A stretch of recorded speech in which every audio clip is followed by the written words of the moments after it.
So welcome to Partner Up Partnerships Podcast. All right, we're live. And I was like, I have all these questions to ask. The thing that matters in a partnership is the trust and sacrifice. Composing, building software that works for you. All right, we're rocking and rolling here. We got the newly minted Texas TK, and then Kevin, you joining from somewhere else, and is about to be a Texan. I don't know if that was supposed to be public though.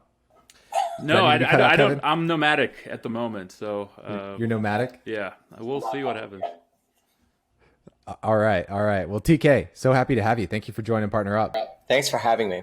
I'm really excited. Awesome.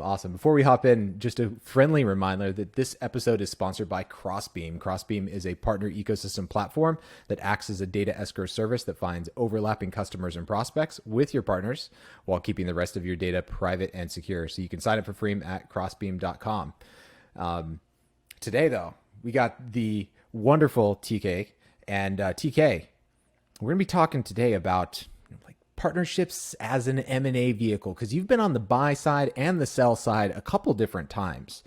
So let's go back to Tout. Like that time you were on the sell side and you were the CEO of this company, and there's been some amazing talent that came out of Tout. Like I love what's it, Dan that's at Winning by Design. Yeah. Oh gosh, love his content. So good. So you kind of have a legacy that goes all the way back to Tout of some amazing people, but let's start there. What kind of partnership did you have with Marketo that really, let's unpack that a little bit. Yeah, totally. So to set the context at a high level, Tout was partners with Marketo, and Marketo bought Tout. I was CEO of Tout. I was also leading up M&A strategy and alliances at Marketo. And we bought one of our partners. I was part of that deal. We bought Bizible. And then I was also building out our partnership with Microsoft and Adobe, and then Adobe bought Marketo. So M&A partnerships go hand in hand in more ways than people realize. And in terms of Tout, we were a sales engagement platform.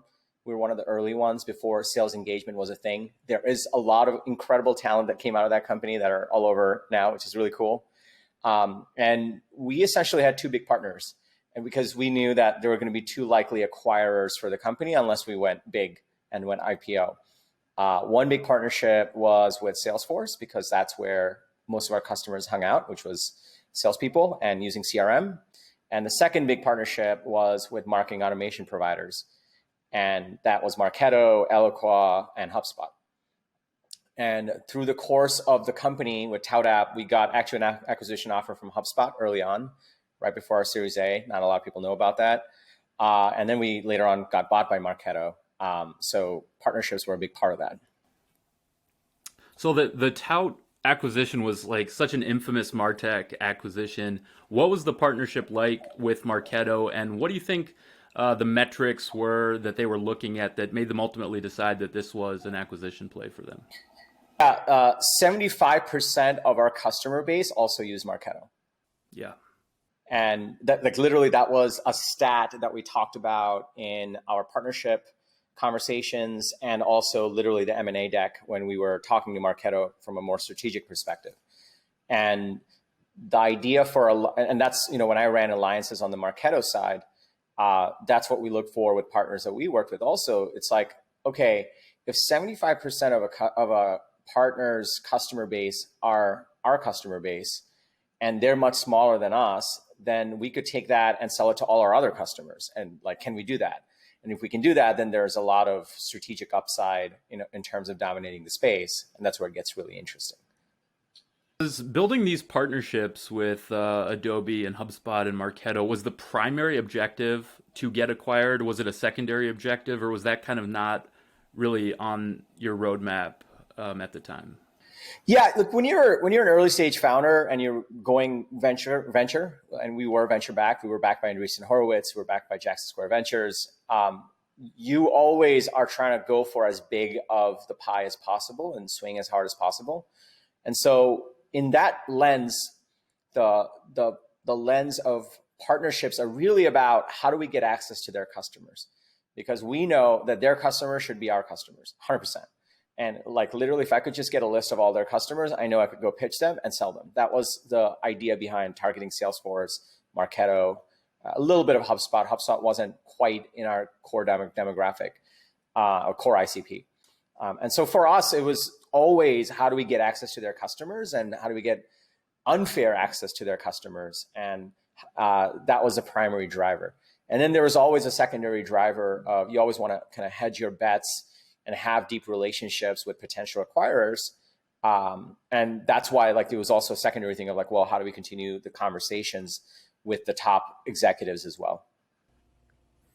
Whenever you were building out that early partnership at Tout, talk to me a little bit about how the engagement really worked from like the field perspective. Like, were you actively engaged in what we'll call typical partner motions, like, you know, co-selling, account mapping, with Marketo at that time, where you were actively selling into their base, right, with them?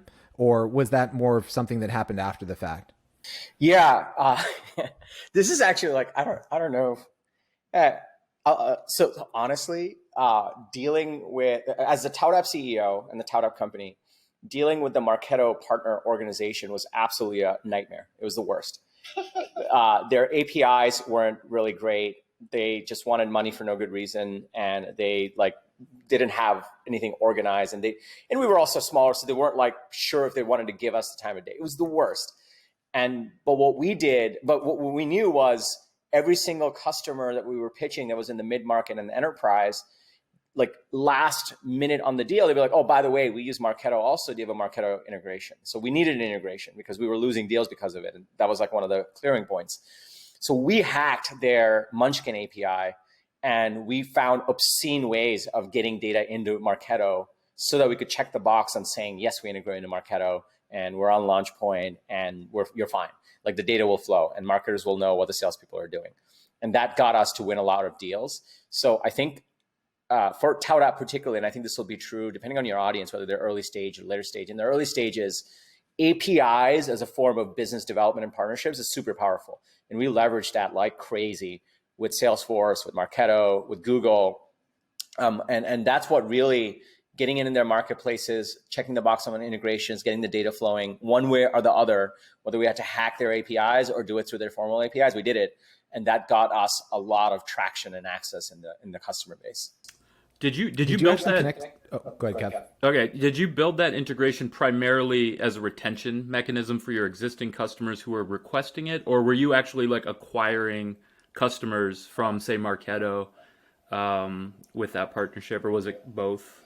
Both. So anytime we did an API integration, we did one with LinkedIn, we did one with Google, we did one with Salesforce, we did one with Marketo. 3 to 4 things happened. Number one, we would start mentioning it in every deal and say, hey, by the way, we're integrated with the systems you're already using. Marketo, Salesforce, check, boom, boom. It's easy. Always made the deal process easier because they were like, oh, good, all our data is going to flow everywhere. Great. Number 2, we got it out to our existing customers, and that's one more hook into their core systems, and that increased the moat and increased the retention. Number 3, we always made a big announcement saying this, like we are integrating with this company. Sometimes the other company would be involved in the announcement, and sometimes they wouldn't. We didn't care. We're announcing with this big company where all their customers should be our customers, and would make a big deal out of it. And that allowed us to get a lot of air cover and use that to actually create more leads as well.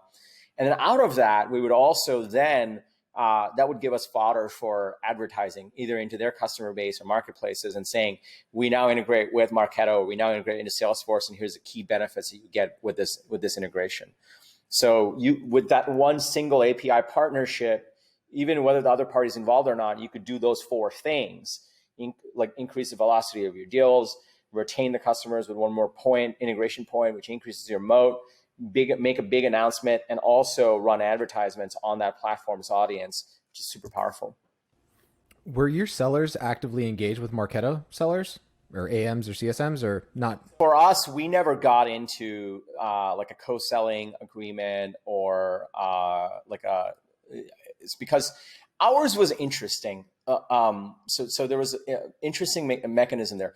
our primary buyer for sales engagement was the sales ops person and the VP of sales.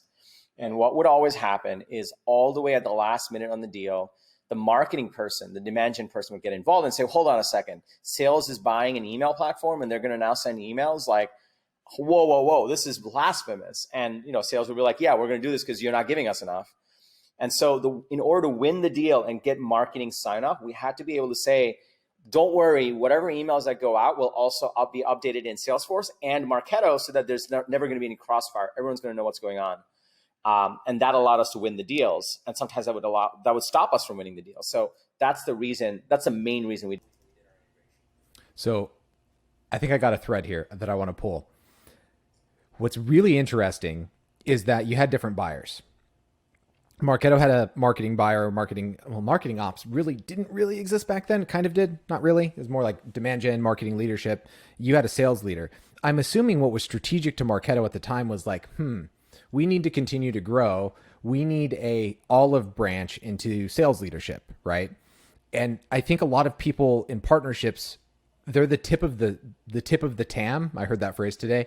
The tip of the TAM, where it's like, they're trying to develop new markets or new personas or new verticals. So do you think Marketo was thinking like the Tout acquisition, okay, we can sell through and make money, but we need something defensible against, Salesforce and their threat, right? With Pardot, for example. Was that a big component of what made that relationship more strategic? There's two things that drove the Tout acquisition. One was Marketo had this Salesforce integration called MSI. And MSI was built on the Salesforce platform, and they needed to find a way to get off of that and have an independent product that's not on the Salesforce platform. So that was one. And Tout was exactly that. It could replace MSI. It could do similar features. It was not built on the Salesforce platform. It was independent. And it was also an extension beyond just here's a lead. It helped you engage. And so that was half the reason they bought the company. The other half the reason, and this is like M&A takes on many forms. Like I've done M&A deals and I've been part of M&A deals, and you'd be shocked how many different reasons go into buying an M&A for an M&A transaction to happen. Almost half is always like the revenue opportunity. The other half is really about something else. For Marketo and Tout, the context here is Marketo had just gone private by Vista, and there was new leadership. The past executive team completely moved on. And so literally like brand new CEO, brand new CFO who joined the same month that I did, brand new chief sales officer, brand new COO, and they needed to build out the bench of the executive team as fast as possible. And so the other half was essentially they needed more talent on the executive team. And so the other half was like, because the reason I know this is I was also like, hey, you want just Tout, right? I'm going to go to the beach and like go take it easy. They're like, no. We're half of this, you got to sign on also, and you got to stay. And it's not just for Tout, you also have to help with Marketo. And so that's why that's the other half of the deal. So what started to happen after that? Like you've explained kind of the reasons why it was strategic to the market. And then all of a sudden you're like, wait a second, I'm really taking on like a true like executive partner role. Like, let's talk a little bit about that transition from CEO of Tout. I'm sure you had product stuff that you had to transition into. Now I'm responsible for an ecosystem. Yeah. So phases. Normally when you sell a company, the founder kind of takes a month off, and so it's just. Did you? I did not. No. So I'll tell you what happened. It was just like the stage we were in. So I joined April of 2017, and. Marketo had just gone private, brand new team. I just joined the executive team. We're hiring new execs. And within the first month, like I'm running the integration. That was my first thing. The second thing was overall corporate strategy, helping the CEO with that. That was my second thing. All of a sudden I get a phone call and they're like, hey, can you just fly to Paris and do a keynote? I'm like, why are you saying? He's like, listen, Steve can't go, so you need to go. You're the proxy, so just get on front and you're going to do the keynote in front of all the French marketers. So I did that. And the day after, that night, I took the team out to dinner, and the team went crazy on like, hey, there are all these crazy things that are going on. What are you guys doing? You're a new executive team member. I was their age, so they were like super honest with me. So I wrote out this 10-point email to Steve, the CEO. I'm like, hey, here's everything that's wrong in Europe. I think we got to like take a look at this. And I'm at a month in on the job, and I'm trying to run the integration, trying to figure out strategy. A day later, I find out that they're like, hey, you need to go run Europe. And I'm like, oh, okay. It's like, is this a new job? They're like, no, in addition to everything else you're doing. I'm like, okay. And I'm like, can I think about it? And this was the COO at the time. He's like, yeah, you can think about it. And where like, I went from San Francisco to Paris. I flew to Vancouver for an offsite. And this is where I'm having the conversation with the COO. And so we have our offsite. It's been a day. And he's like, hey, are you going to New York after this? I'm like, yeah, I'm going to New York. We had our QBR. So he's like, okay, good, because you definitely need to be there. I'm like, okay, great. So I go to the New York. I've been on the road forever now. This is a month into the job. And right as the QBR is about to start, the CEO gets in front. He's like, hey, by the way, I have a special announcement to make. TK here is going to be taking over Europe. And like I hadn't even signed on yet. And so we do the QBR, and they talk to me, and they're like, listen, you got to do this. There's like, we need you to do this. There's no one else that can do this right now, because the exec team was just getting built out. And so I'm like, okay, cool. I guess I'll do it. And he's like, okay, where are you going after this? I'm like, I'm going home. I've been on the road forever. He's like, no, you have to come to Dublin with me, and we got to announce your role. And so I had to go to Brooks Brothers and buy like new clothes, because I've been on the road for so long. And flew to Dublin, made the announcement, and then started running Europe. I did Europe for about a quarter, brought a new leader, came back. I had my one-on-one with Steve. And Steve's like, listen, you don't have to, but if you did, it'd be great. I'm like, okay, what? He's like, I need you to go to Australia and run the ANZ region now and do the same thing, because our guy over there left, and you got to go. Like, we need help. I'm like, okay. So I moved to Australia. I did that for another quarter. Kind of fixed up the region. We hired someone new. We poached the leader of Eloqua to come into Marketo, which was an awesome win. And then I came back, and I had another one-on-one, and he's like, okay, here's what we need you to do next. And then he gave me alliances, because alliances have been broken for a long time in Marketo. And then that after Europe, after Australia, then I took on alliances. And by the way, along with this, I was still running strategy and M&A at the same time. So it was like an interesting ride. And that's kind of how the whole thing came together right after that. Alliances at Marketo was the combination of like tech partnerships and service partnerships? That's right. Okay, so it was both under that banner. Yep. Just want to make sure I understood. And then when did Bizible enter this picture? Bizible was always a partner, and it was the same story, except like Aaron did get to take a month off, which I'm always jealous of. But it was the same thing. Like they were a great partner, and a year had passed, and we had more cash to deploy. It was like part of the playbook to do another acquisition. We looked at a couple of companies, and Bizible was one of the popular ones. Again, a huge concentration of our customer base, made a ton of sense. There was a little bit of like back and forth, because technically Marketo did attribution, but Bizible did attribution better.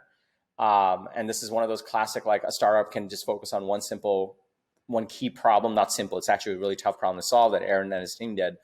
And they did it 10 times better than what our team was able to do. And so we bought it, and everyone was happy, and that's how it came together. But they were a great partner as well.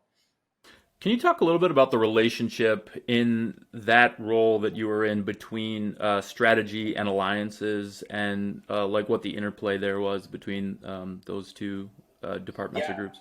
They go hand in hand. Like I think that when it comes to alliances roles, you can there's two ways to play the game, and one way is that you focus purely on a revenue perspective, on like how do we get influence revenue and source revenue going, right? And how do we make sure we have some form of an ecosystem, right? Like it's purely a revenue thing, and it's very much on a what do we do this quarter, right? And how are we contributing? That's one plane you can do alliances in. The other plane you can do alliances in, and this is often why it's coupled with strategy. Like you have a chief strategy officer that kind of owns this piece around M&A strategy and alliances, is you say, well, what is the future? And how do we capture more market share? And in order to go capture that market share and realize our vision, who are the 2 or 3 really strategic partnerships that we would do? Who are the 2 or 3 really focused M&A transactions that we would do? And who are the 2 or 3 really strategic service partnerships that we would do to go acquire more of the type of customers that would take this new vision that we're creating? And so you start to do a really great chess move on, okay, boom, 5 years from now, here's what we want. All right, and that because of that, here are the service partnerships, here are the technology marquee partnerships, and here are the M&A deals that we're going to do, and here's how we're going to really move this giant ship that we're operating. And that kind of goes hand in hand with the CEO and the COO, and it's almost in a different plane than just the chief revenue officer who's really focused on this quarter. It's a really fun role because it forces you to look ahead into the future 5-10 years out and really look at trends. And this is a very similar role to the one I had at HubSpot. And were you looking at your launch point partners as from like the lens of M&A? Were you kind of like, were there signals from that ecosystem that you would use to determine which partners or which categories of partners you wanted to focus on? Yeah, we did, and LaunchPoint was a great source of data, also revenue. Like the LaunchPoint program. So there's a gentleman named Shai that reported to me that ran LaunchPoint, and he did a tremendous job of taking LaunchPoint, which was kind of just a directory of partners, to like a true ecosystem where we actually had revenue share, we had co-selling, and that was one of the big priorities we had during our transformation. And once we did that, we were able to see which partners really rose up, did more sophisticated partnership deals with us beyond just APIs in terms of co-marketing, co-selling. And that also allowed us to really set the table on what are some of the strategic partnerships that we would do. Like during my time as part of Alliances, we essentially had 3 priorities. And this was aligned with the goals of the company. The first priority was forging strategic partnerships with Microsoft and Google, because we couldn't with Salesforce. So what was left was essentially Microsoft from a CRM perspective and a marketing perspective, and Google. So we did that. And number 2 was forging strategic technology partnerships with what we believed were the next gen marketing tools. So that's why like Drift was a big one. We chased you guys down, and we're like, we're getting married one way or another. Like, let's go do this. And then the third was, M&A in terms of Bizible. We did that. And in order to facilitate those, we made sure that we had an army of people that were constantly encouraging the ecosystem to build with us. We had the service partners that were aligned with our vision and thinking about not just deploying Marketo, but thinking about deploying Bizible and any of the strategic partners that we did. So it all kind of tied together. I have to ask this because I've had so many conversations recently with other SaaS companies about implementing a revenue share for their app ecosystem. And I'm wondering if you could talk a little bit about what decision-making went into adding a revenue share component into the LaunchPoint ecosystem. I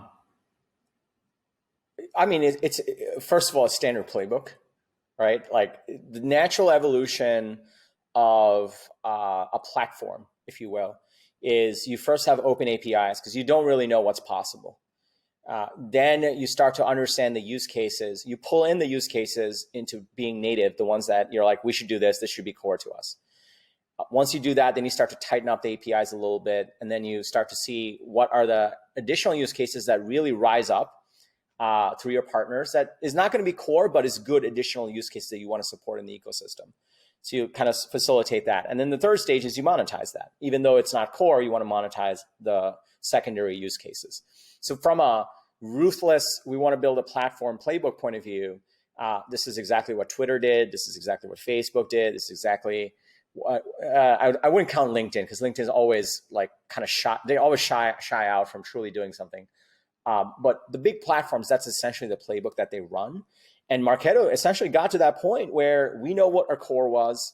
We knew what were the top partners that were secondary use cases that were still super important in the ecosystem. And we wanted to bubble them up. We wanted that to grow. We wanted to create more lock-in. And so we wanted to put our sales team and marketing efforts behind that. And in order to do that, we wanted to rev share. And that's how it came together. Whenever you were looking at, kind of the ecosystem and Bizible, and, you were in this alliance kind of strategy leadership position, I think a lot of companies spray and pray their integrations today, like in 2020, like they go out and we need to integrate with everything, build 20, 30, 40, 50 integrations. And they lack a strategy in that it could develop into something bigger. What advice would you have for someone that's tasked with like, hey, you need to partner with the ecosystem? How do they go about understanding that there is something bigger here, that this integration is not just checking a box, but like can lead to something strategic, to be one of those 3 or 4, focus partners? How would a partner leader kind of evaluate that framework? Yeah. Like one of the things that I do now is I run a SaaS go-to-market coaching program. I work with early stage SaaS founders and we plan out their go-to-market machine, their growth strategy. And this goes hand in hand. Every great SaaS business essentially has 3 pillars. The first is market. The second is product. The third is go-to-market. And a lot of times, to your point, founders and early teams will build on product strategy, more features, more integrations, but it's not tied to market strategy and go-to-market strategy. And what I would tell you is if you're going to do 10 integrations or 20 integrations, and by the way, there's going to be a user that wants all 20. But what I would ask you is, what's your ideal customer profile? What is your market strategy? And what are the platforms that already own those customers in your ideal customer profile? Prioritize those, integrate with those, go deep with those, get into their marketplaces, figure out a way to co-sell into them if they'll give you the light of day. They may not in the early days, but they will later. And that is how you prioritize both your product strategy and your market strategy, and then mobilize in your go-to-market. Definitely. Let's go back to your story. So you're owning the alliances ecosystem. Then you've cemented, deeper partnerships with Microsoft, with Adobe, with Google. Whose door did you start knocking on at Adobe? Because, Vista, I'm sure you could tell us tons of stories about Vista. They run a machine. They run a machine to help create that kind of value in a short period of time. But whose doors did you start knocking on at Adobe, and why? Yeah. So, I think there's always multiple threads to this. Like, when you are private equity owned, you have the executive team, and then you have operating partners from the Vista side, and then you have the Vista owners. And even as an executive team, you get certain visibility into what's going on top, right? Like, and it's limited sometimes. And so here's what I know. We never did anything with Adobe, ever. Adobe was not on our radar. However, when we were forging a deeper partnership with Microsoft, literally we were in the Microsoft partnership team. We were meeting with them and we're like, all right, we want your salespeople, your marketing efforts to also promote Marketo, and we will integrate deeper into Azure and Dynamic CRM. And this is a great differentiated strategy so that we're not just dependent on Salesforce, because the other truth is for Marketo, a majority of the customer base is on Salesforce CRM because they're number one. So we're like, we need a differentiated strategy. We need to hedge our bets here. So we're literally in this meeting, we're meeting with them. And we knew that Microsoft had a very, very big partnership for marketing with Adobe.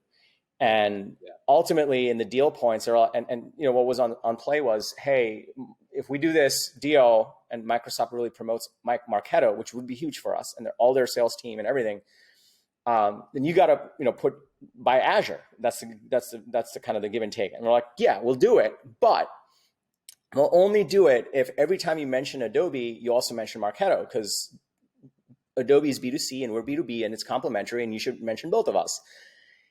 And I was the lead on that negotiation, and they were like, we don't know if we can do that. I'm like, listen, the only way I'm authorized to do anything is if you mention us every time you mention Adobe. And it got to a point where the meeting got so tense, they asked us to leave the room and so they could talk internally. And literally call up our CEO, Steve, and I'm like, we just got kicked out of the room. And he's like, that's probably a good thing. And so that was our position dealing with Microsoft, because Adobe was always more B2C than B2B. And so we had nothing to do with them, but Microsoft was the key.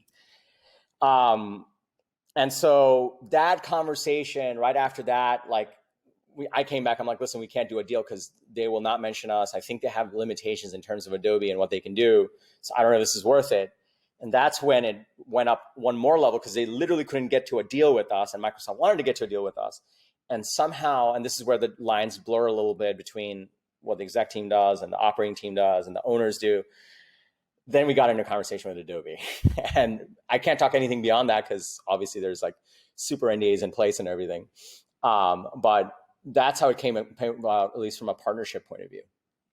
Yeah, I mean, I think the narrative is well known in the market outside the specifics that, Adobe was really short up their B2B business, Magento, Marketo, right? And has built an amazing B2B arm in a very short period of time using companies that already exist. And now there's great leadership kind of overseeing both of them. In that time, I don't think too many people get the opportunity to see, acquired and then acquired again. You didn't stay at Adobe for too long, but talk about that. Like you were, in a partnerships position and you just got swallowed by a Fortune 500 company. Yeah. What was that like, being like, okay, what is partnerships like at Adobe?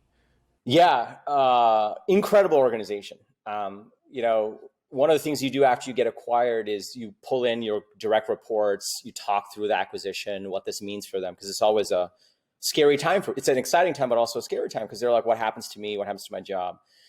And I have no experience building alliance organizations. This was the first shot I got at it. And, I was lucky enough, they took a chance on me and I did it and we crushed it. But I had really great lieutenants that were alliance leaders. And so we were able to kind of work together to create a strategy to win. And one of the interesting things for all the leaders, when I pull them together, they're like, we're super excited. I'm like, okay, tell me why. And they're like, honestly, the Adobe Alliances organization is world-class. They are one of the best of the best of the best when it comes to running alliance organizations, partnership organizations. It is, and I didn't quite understand until I went in and met some of the people and, worked through the integrations and everything. And I'm like, these guys are solid. They're professionals. They understand what true partnership is, and the span and breadth at which they create partnerships across Creative Cloud and Experience Cloud and Document Cloud is amazing. And so on one hand, it was super amazing. And so I was a senior vice president at Marketo, and given my, after an acquisition, everything, you renegotiate everything. And so they gave me an offer to stay, incredible offer.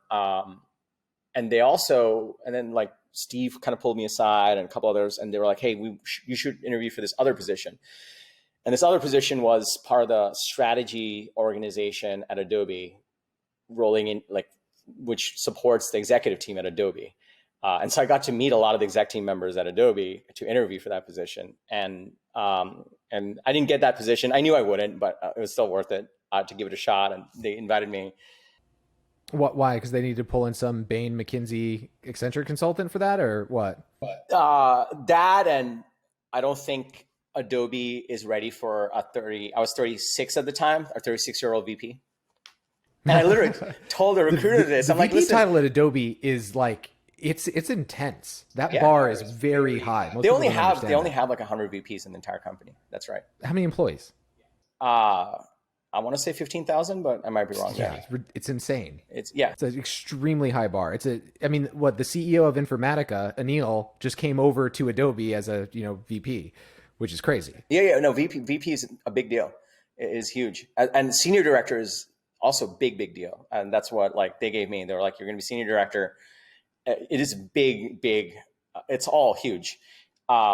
And yeah, I remember I was talking to a recruiter and I'm like, listen, you're not going to give me this job. I don't even want to interview for it. And they're like, how do you know that? And I was like, honestly, I don't think you're ready for a 30-something VP. I think you're going to hire someone that's very proven and maybe has spent 10 years at Adobe and, or is coming from another company that is like Google. And that is what I would hire. And she was like, I don't think that's true. You should interview. I'm like, okay, fine, I'll interview. And I did, because you get to meet the exec team at Adobe. It's insane. So I got to meet with a lot of people, except for the CEO. I didn't get to meet with him, but that's okay. uh, and I had to do the homework and everything. And I kind of went through that experience. And then I looked at, I started off as a solo founder at Tout app and building that company. I was CEO. I grew that to 7 million ARR. And then Marketo bought us and I became SVP of strategy, ran different regions and alliances. And then I was now, like a role that they were trying to fit me into and Adobe, and there were different options. And basically 10 years had passed in that journey. And there was a little bit of like, I think I should just stop for a second before I jump into another thing. And so that was a natural, I integrated my team, made sure everyone was good. Everyone kind of got great roles. And then I decided to take some time off, and that was last year. So from the perspective of strategy and alliances, how did you kind of help Adobe craft that B2B narrative? Yeah, so that was interesting. For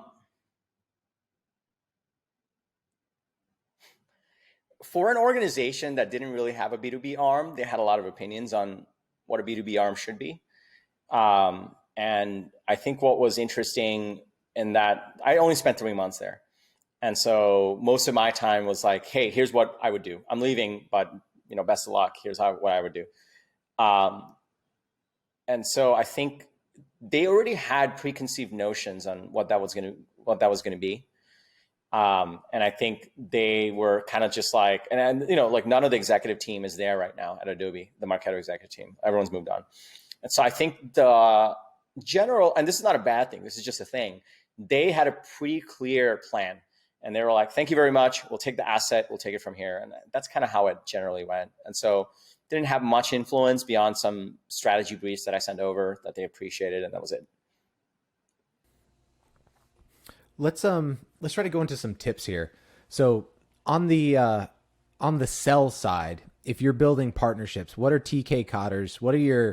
What's your maybe your top 5 tips of hey, if you're on the sell side and you're building a partnership, here's what you need to get right. Yeah. I think firstly, understand what is your number one system of record. If we're talking strictly SaaS businesses, which is what I specialize in, find out whoever you're serving, who's the system of record. There's usually 1 or 2. That's it. Focus on those first and really make sure you have number 1, a really smooth integration. Number 2, a really compelling story on why you add more value, why they can't just get it done natively in the core platform. Once you have those 2 nailed, figure out who their customers are and learn how to sell to them directly. As you build momentum, then approach for deeper partnerships. Don't do it the other way around. So what most people will do is they'll try to integrate with 20 platforms. They'll spread it real thin. They'll have a loose story. It won't be an A+ integration. And then they'll go to each of those and say, hey, do you want to partner? And biz dev people are the worst. I hate biz dev because they honestly, the craft has poor people because most of us don't really get a deal done. Most biz dev people don't know how to get a deal done. And so you approach them, you have enough things and you say oh, I met with so-and-so and nothing happens. If you really want to get the attention, focus on the one system of record, maybe the one system of engagement, and really, really build an A+ integration. Really hone out why you add more value. Go get their big customers. Go get them directly. Go approach them, say, here's how we add value. We know you use this. Here's how we add value. This is why you need this. And then go approach the partnership organization and say, hey, you know what surprised us? A whole bunch of our top customers also use you. Here's the logos. What do you think about doing something together? And at that point, the other partnership side, even at the larger company, they'll be salivating because they'll be like, oh, we can plug this in and make more money. And then don't be shy about giving rev share. Who cares? Your cost of acquiring a customer when you go approach them directly is going to be $1,000 if you are, if you're a true B2B SaaS company that's serving the upper mid-market and enterprise. Now, if you get a warm intro, if you get access to Comarketing, if you can use their brand, that's easily going to be less than $1,000. Everything's going to move a lot faster. So giving them a rev share is actually good business. And so that's how I would approach it. I love that. It's We talked about that in our first episode, Kevin, right? Like finding your first sumo, like, because I agree with that philosophy 100%. Like most BD people, they're trying to figure out, do I do all the things or do I do one thing well? And I think it's, the simplify, focus, and repeat. What about on the sell side? Let's say, what are your tips and tricks for the other side? Like on the, on the buy side, what are your tips and tricks on the buy side? I think that, no, I think I would say, this one would vary a lot depending on what stage you're at, right? But I mean, do you have a sense of like what for your audience, what stage they're at generally on the buy side, or is that? It's both. Like we have folks that are listening that are in, the Fortune 500 in partnerships, and also early stage, partnership leaders, right? Like a head of partnerships, but it's a team of one. One of the first, so on the buy side, one of the first things that I did was I hired a really strong data guy because we just didn't have enough data. We didn't understand what were truly source deals, what were influence deals. We didn't understand which of our partners were consuming our APIs the most. We didn't understand any of that. And what you really want to start to understand first is from the service partner side, who are the ones that are really bringing more deals onto the table, like truly. And you will always see an 80-20 distribution on those. There's always going to be partners. Like I had so many Marketo partners that came out like, do you know who I am? I've been with Marketo for like 10 years. And I would look at my little thing and I'm like, that's cool. But in the last 2 years, you've given us no business. So I don't know what, I know you want to be like number one, but go talk to those three guys. They have brought me the most business. We're going to empower them. So that's like, get the data straight. Once you start to understand which of your technology partners are consuming your APIs, like the number of API calls that are happening the most, then you start to understand what your customers want. And so go prioritize those deals. And so I think the first thing would be like data, like get your data straight. Everyone says they're data driven. Marketers are the biggest ones that are guilty of this, and they're not. And biz dev alliance organizations are even less so data driven. So I would get the data straight and really look at where's the money coming from and where's the API calls coming from, because those two will give you a lot. And did you monetize API calls? I recall Marketo charging for that as well as part of your overall contract value. I think if you did, I forget. We changed up pricing and packaging. I think obviously you got a certain number of API calls included up to a certain point, and then beyond that you had to pay more. That's generally what the principle was. Right. So like if a partner is really blowing out API calls because they're aggregating a bunch of stuff, like you could potentially make the case for like better net dollar retention because that partner's involved. Yep, exactly.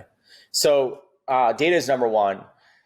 Number two thing I would say is, at least from my experience, was we got really smart about co-marketing. And I think a lot of companies don't, within an alliances org, they don't do co-marketing well. And the reason for that is it's a bunch of biz dev people trying to do marketing. So I hired a marketer and I armed him and I aligned him. And this is one of the perks of, also being SVP of strategy. I was also able to like get priority on our core marketing team to support partners. And we paired them up and we said, go generate pipeline. Like you are responsible, you have a pipeline number that you're responsible for.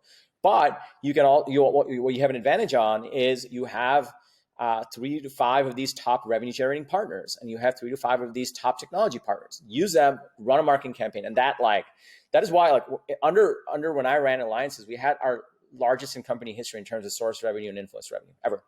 The largest in terms of technology platform revenue, but that's only because Shai got that going that year. We didn't have it before, but we were able to do that because we got marketing down solid. Like we built out a marketing team inside the alliances organization. It was like amazing. So that would be my second thing, because I think biz dev tends to be kind of a sales type of approach, which is one-to-one. But if you can switch to one-to-many and really get leverage, that can be very powerful. How would you engage with your sales team during this time? Because if I recall, there was also like a co-selling aspect to the way you did partnerships, right? Yeah, we built out, this is standard playbook, but I think what we did differently was we built out an army of partner managers, entry-level people. They're fresh, they're young, they've never done sales before, they've never done alliances before, but their sole job was to ensure that partners and our salespeople were talking on deals that they should be talking on. and they were the champion for partners on every deal. And that partner manager, and I know partner manager roles exist in like every company and every alliance organization is fairly standard, but what I opted for, I was like, I need bodies that can have coverage on all the deals. And so instead of hiring really experienced partner managers, which they have a certain need, and I had a couple of those, but I elevated them, I hired an army of entry-level people, and they just flooded like all deals to make sure that partners were involved when they could really, because what we knew, and again, so this connects back to principle number one, I knew from the data, our win rate was 25% higher when partners were involved. I knew that our deal sizes were bigger when partners were involved. So I use that data on every executive keynote in front of the company to say, when you involve a partner, here's what happens to your deals. Talk to your nearest partner manager. And I flooded the streets with partner managers so salespeople could get help. Between those two, we rocked it. Amazing. What a story. All in what? 3 years? Not like less than 3 years. 2 years. 2 years. 2 years. And that's as close, folks, as you're going to get to an MBA and PhD in business development and partnerships right there. Like TK is going to be bringing us the masterclass course on all that coming soon. I think that's a perfect spot to end. And before we wrap up, we'll also chat one more time with TK. Is a quick reminder, this episode is sponsored by Crossbeam. Crossbeam is a partner ecosystem platform that acts as a data escrow service that finds overlapping customers and prospects with your partners while keeping the rest of your data private and secure. So you can sign up for free at crossbeam.com. And shout out for featuring us in their newsletter last week too. That was pretty cool. In front of like 10,000 partner folks. TK, Kevin, parting thoughts? Keep closing deals. That's all that matters. That is what matters. It's not all about martini glasses and golf courses, especially during quarantine. That's not BD in 2020. You got to close deals. Love it.